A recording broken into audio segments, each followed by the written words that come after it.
Mr. Barber turns out to be a producer and director. He wanted to practice chronophotography here.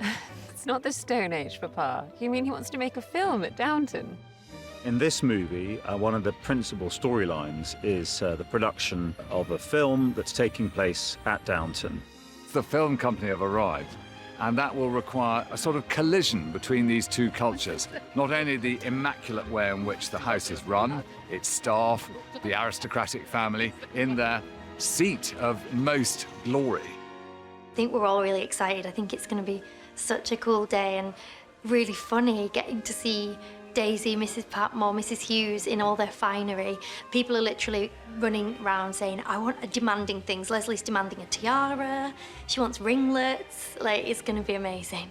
All of us are, like, in various degrees of shock because I'm lucky if I get a pink blouse, you know. But I think it's kind of wonderful to see Mrs. Hughes and Mrs. Patmore dressed up like this.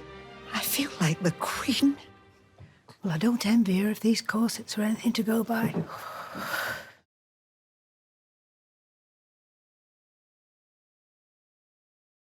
This is the beautiful but subtle cake for Tom and Lucy's wedding, and it's mostly fake because we have to do that on a film because obviously this is going to be incredibly heavy and you have to move it around. You know, it's been moved about 20 times in the last 2 days, but the bottom is a fruit cake, so when they actually cut it with a sword, it goes through and it's real. That bottom took 11 hours to cook because it's completely solid fruitcake, which of the day, that's how it would have been. Smaller versions up here are made of polystyrene, but they are iced and decorated with real icing, obviously. I'm the local vicar, but I'm also playing the part of as the historical advisor, trying to make sure that everyone is roughly wearing the right kit at the right time. And one of the things you have to watch out for is how people wear their hats, where they put them during something like a reception here. And also trying to make sure that the mixing of the different classes of the time, the aristocracy and those who were not, works well.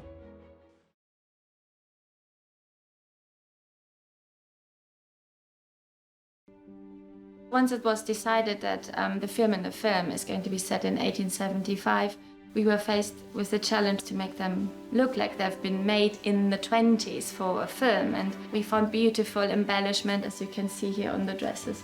We did a lot of research of 1920s movies or early 30s movies, and it was really interesting to see what they looked like.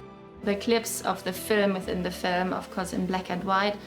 And what we did is when we started making the dresses and we made sure there's a high contrast of dark colors and light colors. So we photographed them in black and white to look at it, like what it would look like, and that really helped us.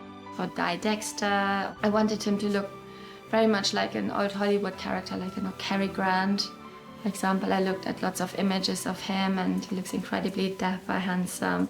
We made sure all the fabrics, silk materials, or the cufflinks are slightly too big, his watch is slightly oversized, so it's a bit blingy.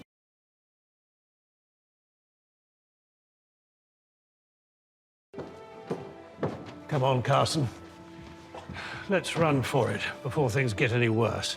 Lord Grantham was brought up in the Victorian era. For him, the idea of all this sort of post-deferential film world coming into his very aristocratic house is anathema, and he's very keen to get out of it as quickly as possible. I hope you've got a Mediterranean version of that outfit or you'll boil. Don't worry about me, my lord. The costumes are phenomenal. The contrast, say, between Jack Barber and the men in the house, they are key components of the look of this film. When you go into a kind of new world within Downton, it's really sort of refreshing and exciting thing to do. It's kind of lots of lovely little zingy sort of sorbet colours, and it's all really fresh and light and bolder in terms of colour contrast. It's opened up a door to kind of new pieces that would have seemed completely out of place at Downton, but are completely at home in the south of France.